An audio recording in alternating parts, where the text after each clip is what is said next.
Bonjour, bienvenue, welcome guys dans cette nouvelle vidéo les amis, j'espère que vous allez bien. Les gars, Mobutu dans toute sa splendeur, dans un match sans enjeu, il a réussi à faire parler de lui en faisant son caca nerveux en zone mixte parce que Arbeloa l'a fait démarrer sur le banc. Mbappé en fait communicant, il a utilisé l'ironie en disant qu'il n'était pas fâché, que son coach lui a dit que maintenant c'est le quatrième attaquant et que lui, maintenant il devait bosser pour passer devant. Mon gars, tu reviens de blessure. Le match est sans enjeu. Normal que tu débutes sur le banc. C'est logique. Il y a moins de 4 jours, tu étais forfait face au Barça. C'est une décision logique d'Arbeloa. Tu n'as pas besoin de faire ton caca nerveux. Je vois certains faire la comparaison avec la sortie de Vini sous Xabi Alonso lors du Classico. Les amis, c'est deux situations différentes. Mbappé, ce qu'il a fait, c'est calculé. Le match est fini, il a pris sa douche et il est allé en zone mixte pour régler ses comptes. La réaction de Vini est spontanée. Vini, sa réaction, c'est une accumulation de plusieurs choses.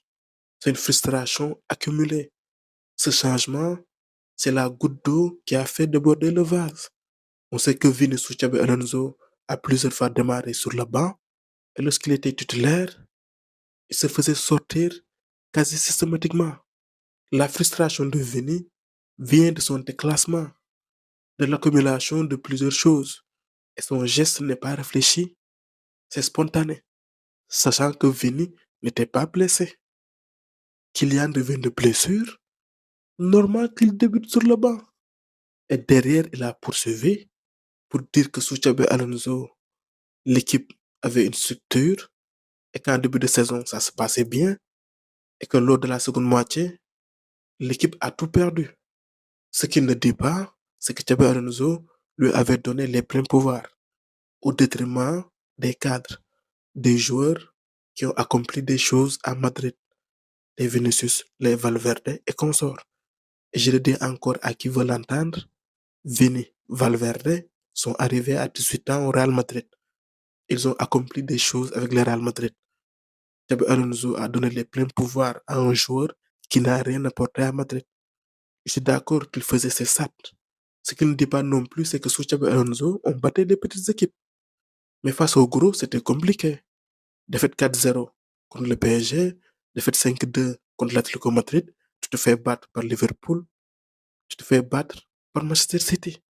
Et il me semble qu'on n'a pas fait venir Xabi Alonso pour battre les petites équipes comme Oviedo, sans leur manquer de respect. Dans ce match, il a été sifflé par le public. Son attitude démontre qu'il n'y a aucune remise en question chez lui. Il fait semblant que ses sifflets ne le touchent pas en faisant des sourires forcés. Mon gars, quand tu fais ça, tu montres que ça te touche. Je ne te demande pas de pleurer, mais accueille humblement ces sifflets. Tu te braques, tu fais ta princesse. Parce que ce que tu as fait aujourd'hui en conférence de presse, tu as fait la princesse. Les amis, la différence de traitement que je réserve à Kylian Mbappé, je peux facilement l'expliquer. Entre un jour qui m'a tout donné et un jour qui ne m'a rien donné, mon choix est vite fait. Et chez nous, on a l'habitude de dire que quand tu vis des moments compliqués avec une personne, ne te focalise pas sur les mauvaises choses, ne te focalise pas sur le moment présent, essaye de te remémorer les moments de joie, les moments de bonheur que vous avez partagés. Mais avec Kylian, en tant que fan de Madrid, j'ai pas ces moments. Oui, peut-être qu'il a réalisé des choses avec le PSG. Oui, il a réalisé des choses avec l'équipe de France. Mais à Madrid, il n'a encore rien fait. Quand je parle de Vini, quand je parle de Valverde, quand je parle de Bellingham, j'ai des moments de bonheur. Je peux tolérer certaines choses. Mais avec lui, non. Kylian, il ne comprend pas cet état des faits. Parce que les gars, je vous dis, dès qu'un joueur signe au Real de Madrid, je l'adopte. Il a mon affection.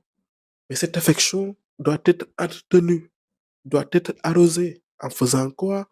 En me montrant que tu aimes le club, que tu te sacrifies pour le club, que tu permets au Real Madrid de remporter des titres. Certains vont encore nous sortir ces stats, dire qu'il marque 50 buts par saison, sans nous dire si ces buts sont importants, si ça permet à l'équipe de gagner les gros matchs, si sa présence permet à l'équipe d'être équilibrée, est-ce qu'il bonifie l'équipe? Les gars, je vous le dis, je préfère un Kylian Mbappé qui marque 20 buts par saison, qui arrive à faire la différence lors des grands rendez-vous, qui permet au Real Madrid de gagner des titres, plutôt qu'un Kylian Mbappé qui marque 50 buts par saison, mais qui au finish ne servent à rien. Oui, actuellement, c'est le champion du monde des buts inutiles. Ça, je ne peux pas le lui enlever. C'est factuel. Pourquoi je dis que c'est une pomme de terre pourrie, que c'est une cause perdue? Parce que chez lui, il n'y a aucune remise en question. Tout le temps, ce sont les joueurs qui l'entourent, qui l'accompagnent, qui deviennent des problèmes. Je le dis encore à qui veut l'entendre. Quand il était au PSG, le PSG était la risée du monde. Il a quitté le PSG est maintenant sur le toit du monde.